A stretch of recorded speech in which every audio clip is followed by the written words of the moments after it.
대통령의 관세 폭탄에 상대국이 보복 관세에 나서는 등 통상 분쟁이 이어지고 있습니다. 트럼프 대통령 취임 후 50일 동안 3만 명이 넘는 불법 이민자를 체포했다고 연방당국이 밝혔습니다.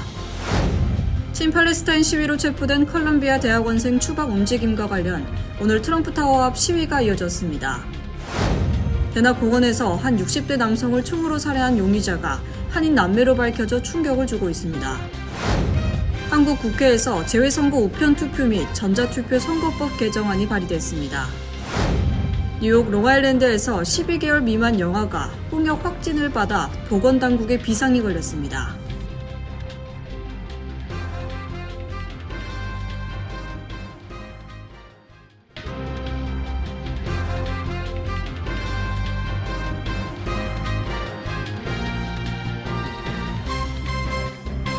시청자 여러분 안녕하십니까? KBTV 뉴스9 전상입니다. 트럼프 대통령이 관세 폭탄을 부과하며 상대국이 보복 관세에 나서는 등 통상 분쟁이 이어지고 있습니다. 이런 가운데 유럽연합이 미국산 위스키 보복 관세에 나서자 트럼프 대통령은 모든 유럽산 와인과 샴페인 주류에 200%의 관세를 부과할 것이라고 반발했습니다. 길련민 기자의 보도입니다. 도널드 트럼프 대통령은 오늘 유럽연합 국가들이 미국산 위스키에 50%의 세금을 부과한 것에 대해 강도 높게 비판하면서 EU에서 수입되는 모든 주류 제품에 최대 200%의 관세를 부과할 것이라고 위협했습니다. 트럼프 대통령은 자신의 소셜미디어 트루스 소셜에 올린 글을 통해 유럽연합은 세계에서 가장 적대적이고 불공정한 관세 정책을 가진 집단이라며 오직 미국을 착취하기 위해 만들어진 이유가 이제 미국산 위스키에 더러운 50%의 관세를 부과했다고 강도 높게 비판했습니다. 이에 미국과 유럽연합 간의 관세 전쟁이 격화되는 분위기입니다. 트럼프 대통령은 이 관세가 즉시 철회되지 않으면 미국은 곧 프랑스 및 기타 EU 소속 국가에서 수입되는 모든 와인, 샴페인, 그리고 주류 제품에 200%의 관세를 부과할 것이라며 이는 미국산 와인 및 샴페인 산업에 엄청난 도움이 될 것이라고 경고했습니다. 트럼프 대통령은 미국의 무역 적자를 줄인다는 목표로 EU에 대한 보복 관세를 부과할 계획을 수주 동안 예고해왔습니다. 또 미국은 자유무역이 아니라 멍청한 무역을 하고 있으며 전 세계가 미국에 바가지를 씌우고 있다는 격앙된 반응을 보이기도 했습니다. 한편 유럽 당국은 미국산 가금류, 소고기, 유제품, 꿀, 농산물, 매트리스, 샹들리에 등 다양한 제품에 대한 추가 보복 관세도 준비 중인 것으로 알려졌습니다.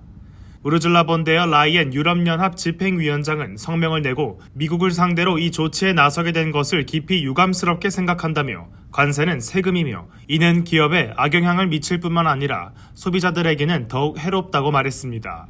이어 이 같은 관세는 결국 유럽뿐 아니라 미국 소비자들에게도 부담으로 작용할 것이라며 유럽연합은 협상할 준비가 되어 있다고 설명했습니다. KBTV 뉴스 길련민입니다. 트럼프 대통령 취임 후 50일 동안 3만 명이 넘는 불법 이민자를 체포했다고 연방 당국이 밝혔습니다. 이 중 범죄자는 절반 정도이며 이민법을 위반한 사람은 27%로 나타났는데요. 이들은 당초 표적이 아니었지만 범죄와 관련된 불법 이민자들을 잡아들이는 과정에 부수적으로 불법 체류 사실이 확인돼 체포된 이들로 추정됩니다. 연방이민세관 단속국 ICE 고위 관계자는 ICE가 지난 1월 20일 트럼프 대통령 취임 이후 이달 10일까지 미국에 불법으로 체류 중인 이민자 약 3만 2,800명을 체포했다고 밝혔습니다. 체포자 가운데 14,000여 명은 유죄 판결을 받은 범죄자였고 형사 고발이 계류 중인 대상이 9,800명, 갱단으로 의심되는 이들이 1,155명, 외국에서 죄를 짓고 도피한 이들이 44명이었다고 ICE 관계자는 전했습니다. ICE 관계자는 나머지 27%에 해당하는 8,718명이 이민법 위반자라고 밝혔습니다. 이들은 ICE 당초 표적이 아니었지만 범죄와 관련된 불법 이민자들을 잡아들이는 과정에 부수적으로 불법 체류 사실이 확인돼 체포된 이들로 추정된다고 ABC 방송은 전했습니다. ICE 관계자는 불법 이민자 체포 인원 증가에 따라 현재 구금시설 수용 인원이 47,600명으로 최대치에 도달했다고 밝혔습니다. ICE는 평균 41,500명을 수용할 수 있는 자금을 정부에서 지원받고 있습니다. ICE 관계자는 연방 의원들과 협력해 더 많은 자금을 확보하기 위해 노력하고 있으며 연방 보안 당국과 교도소국의 지원을 받아 수용시설을 추가로 늘리고 있다고 전했습니다. 로이터에 따르면 이전 조 바이든 행정부에서 2024 회계년도 연간 불법 이민자 체포 건수는 총 11만 3,400건이었습니다. 다만 바이든 행정부의 작년 체포 추방 건수는 미국과 멕시코 국경을 불법으로 넘어온 이민자들이 급증함에 따라 늘어난 측면이 크다고 로이터는 설명했습니다. 친팔레스타인 시위로 체포된 컬럼비아 대학원생 추방 움직임과 관련해 표현의 자유 억압이라며 시위가 이어지고 있습니다. 오늘은 맨하튼에 위치한 트럼프 타워 앞에서 시위가 이어져 최소 65명이 체포됐습니다. 주현우 기자가 전해드립니다. 현재 연방정부는 지난 주말 있은 컬럼비아 대학 내 친팔레스타인 시위 주도자인 마흐무드 카릴을 추방하기 위한 작업을 진행 중인 것으로 알려졌습니다. 칼릴의 체포로 인해 뉴욕시 곳곳에서 시위가 이어지는 가운데 오늘 뉴욕 맨해튼 5에비뉴에 위치한 트럼프 타워 앞에서도 시위가 이어졌습니다. 유대인의 평화를 위한 목소리 단체로 알려진 시위대는 유대인은 이스라엘에 대한 무기 지원을 중단할 것을 요구한다고 적힌 티셔츠를 입은 채 마흐무드를 지금 당장 집으로 돌려보내라고 외쳤습니다. 이들은 유대인임에도 불구하고 이스라엘이 무기를 지원받고 전쟁을 장기화하는 것을 원치 않는다는 입장을 표명했습니다. 또 트럼프의 파시즘에 맞서 싸우기 위해 동참했다고 밝히며 미국은 표현의 자유가 있는 나라라고 주장했습니다. 경찰은 시위대에게 건물을 떠나지 않으면 체포될 것이라고 경고한 후 시위가 시작된 지 약 1시간 후 최소 65명을 결박한 뒤 경찰 밴 차량과 버스에 태웠습니다. 한편 트럼프 대통령은 칼릴의 체포가 앞으로 계속될 체포 중 첫 사례가 될 것이라며 테러 단체를 지지하고 반미 시위를 벌이는 시위대는 체포돼 비자 및 영주권을 박탈당한 채 쫓겨날 것이라고 밝힌 바 있습니다. 컬럼비아 대학교는 이스라엘과 하마스의 전쟁 발발 이후 친팔레스타인, 친이스라엘 시위대들의 갈등이 격화된 것으로 전쟁 이후 총 2,000명 이상의 학생이 시위 관련 체포됐습니다. KBTV 뉴스 주현우입니다. 대낮 공원에서 한 60대 남성을 총으로 살해한 용의자 2명이 한인 남매로 밝혀져 충격을 주고 있습니다. 이들의 범행 동기나 피해자와의 관계 등은 아직 밝혀지지 않고 있습니다. LA 카운티 셰리프국은 지난달 25일 세리토스 지역 돈 크나베 커뮤니티 리저널 공원 인근 자전거 도로에서 발생한 66세 쿠아우테목 가르시아 피살 사건 용의자들을 체포했다고 밝혔습니다. 셰리프국 측은 체포된 용의자들이 아시아계 남녀라고만 밝혔지만 팍스 11 뉴스는 셰리프국 소식통을 인용해 이들의 이름은 존 문 54세로 한국 이름 종욱과 58세 신디 김으로 남매 사이라고 보도했습니다. 이들의 범행 동기나 피해자와의 관계 등은 아직 밝혀지지 않고 있습니다. 피해자인 가르시아는 중견 사업가로 밝혀졌습니다. 셰리프국은 지난 7일 공개한 지명수배 전단지를 본 한 시민의 제보를 받고 본격적인 용의자 탐문에 나섰는데 제보자는 사건 발생 전 틱톡에 올라온 한 영상 속에서 다른 사람들과 언쟁을 벌이던 남매의 모습을 기억해내고 셰리프국에 신고한 것으로 알려졌습니다. 수사당국은 이를 바탕으로 문 씨와 김 씨를 사건 용의자로 특정했으며 이들이 은색 토요타 프리우스 차량을 타고 다닌다는 사실도 확인했습니다. 용의자들은 플러턴 경찰국, 애너하임 경찰국 경관들과 추격전 끝에 지난 10일 애너하임 지역에서 검거됐습니다. 이날 저녁 플러턴 경찰국 경관이 남매의 차량을 발견하자 도주를 시도했던 것으로 전해졌습니다. 수사 관계자들은 용의자들이 차량에서 생활하고 있어 추적이 어려웠다고 밝혔습니다. 수사 결과 가르시아에게 총격을 가한 사람은 문 씨였으며 김 씨는 동생이 총을 쏘는 모습을 옆에서 지켜봤다고 진술했습니다. 두 사람은 현재 보석 없이 구금 중입니다. 한국 국회에서 재외선거 우편 투표를 도입하고 앞으로 전자투표까지 시행할 수 있도록 하는 선거법 개정안이 발의됐습니다. 그러나 최근 일각에서 부정선거 우려 등이 제기되면서 이번 법안이 실제 국회를 통과할 수 있을지는 불분명한 상황입니다. 한국 국회 의안 정보 시스템에 따르면 더불어민주당 이재강 의원 등 11명은 공직선거법 일부 개정 법률안을 발의했습니다. 개정안에는 중앙선거관리위원회가 우편을 통해 선거 16일 전까지 투표 용지를 재외 선거인에게 발송하고 제외선거인이 이를 받아 기표한 후 회송용 봉투에 넣어 제외선거관리위원회의 우편으로 다시 발송해 투표하는 방식이 담겼습니다. 이와 함께 제외선거에서 전자투표와 개표를 시행할 수 있도록 하는 내용도 포함됐습니다. 다만 해당 선거에 제외선관위 설치 전까지 이를 공고해야 한다고 명시하고 있습니다. 이 밖에 제외선거에서 제외거소 투표를 할 수 있도록 국회의원 선거의 후보자 등록 기간을 앞당기고 국외 부재자 신고와 제외선거인 등록 신청 시 제외거소 투표 여부를 적도록 하고 중앙선거관리위원회는 이들 명부를 따로 작성하도록 하는 내용도 담겼습니다. 현행 공직선거법에는 제외선거관리위원회가 설치하는 제외투표소가 3곳을 초과할 수 없습니다. 개정안은 최근 중앙선거관리위원회의 블록체인 기술을 적용한 K-보팅 시스템 개발 등으로 기존 전자투표, 개표 시스템의 보안상 한계를 보완할 수 있는 방안이 마련되고 있다고 배경을 설명했습니다. 그러나 우편투표 도입에 대한 정치권의 거부감이 상존하고 특히 최근 일각에서 부정선거 우려 등이 제기되면서 이번 법안이 실제 국회를 통과할 수 있을지의 여부는 불분명한 상황입니다. 최근 전국에서 홍역이 급증세를 보이고 있습니다. 뉴욕 롱아일랜드에서 영아가 홍역 확진을 받았으며 추가로 최소 12명이 홍역에 노출됐을 가능성이 제기돼 보건당국에 비상이 걸렸습니다. 주현우 기자가 전해드립니다. 뉴욕 롱아일랜드에서 한 영아가 홍역 확진 판정을 받았습니다. 이번에 홍역 확진 판정을 받은 영아는 생후 12개월 미만으로 3월 초 뉴욕 롱아일랜드 뉴하이드파크에 위치한 코엔 어린이 의료센터에서 치료를 받았습니다. 뉴욕 보건당국은 어제 최소 12명이 추가로 바이러스에 노출됐을 가능성이 있다고 경고했습니다. 코엔 어린이 의료센터 측 대변인은 홍역에 노출된 것으로 보이는 잠정 대상자를 상대로 보건당국의 대응 절차에 따라 적극 협력하고 있다고 밝혔습니다. 이어 이번 사례로 인한 추가 감염이 발생하지 않도록 대응 조치를 취하고 있다고 전했습니다. 뉴욕주 보건부는 3월 3일부터 4일까지 코엔 어린이 의료센터 소아응급실을 방문했거나 3월 3일부터 6일까지 코엔 병원의 메디슨3 병동에 입원한 소아 환자를 면회한 사람은 홍역에 노출됐을 가능성이 있다고 경고했습니다.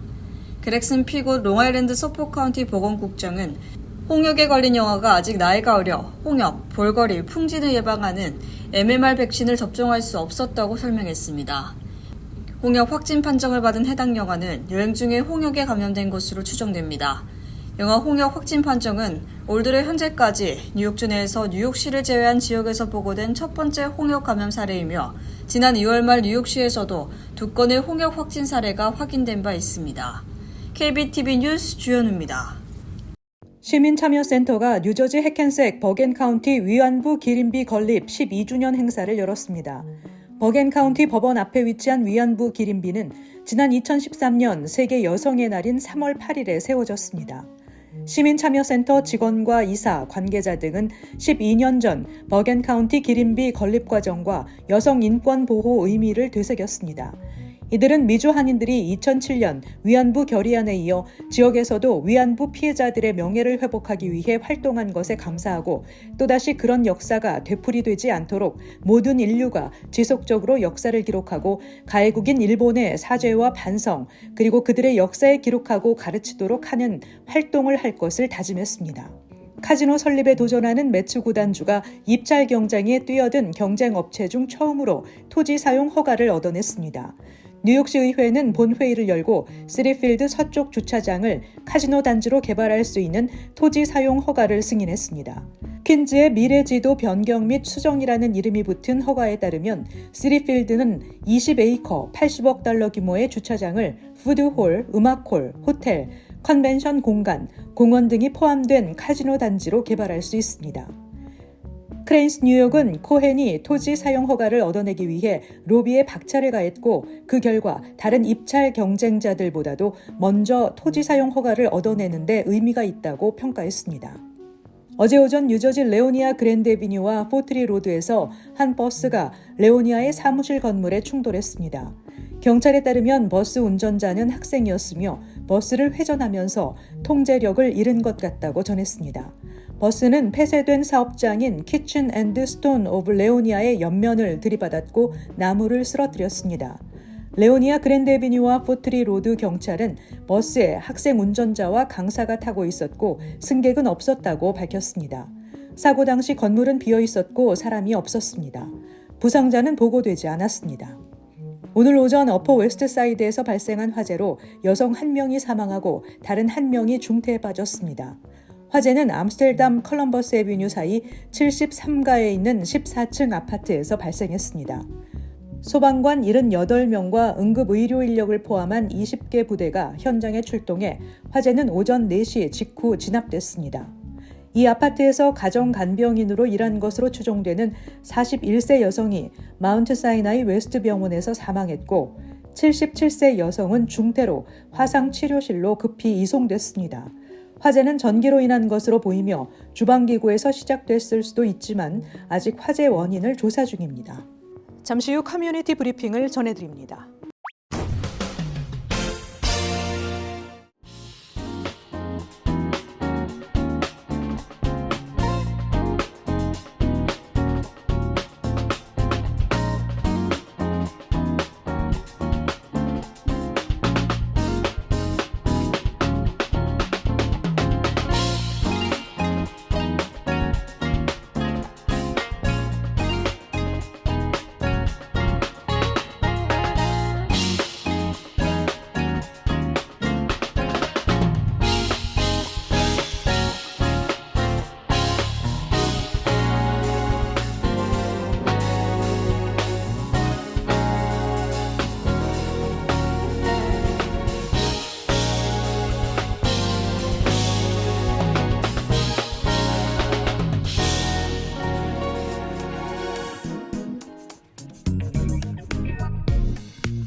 이어서 환율과 증시 전해드립니다.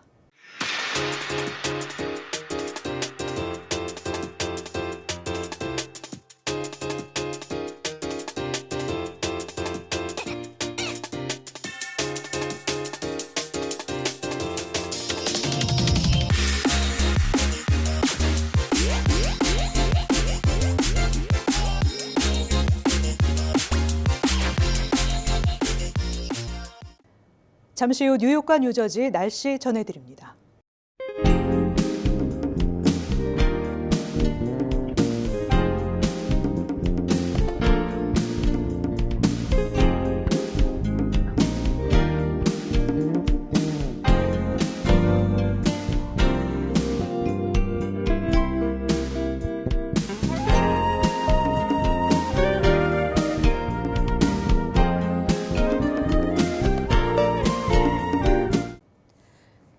이상으로 KBTV 뉴스9을 마칩니다. 오늘도 시청해주신 여러분 고맙습니다. 편안한 밤 되시기 바랍니다.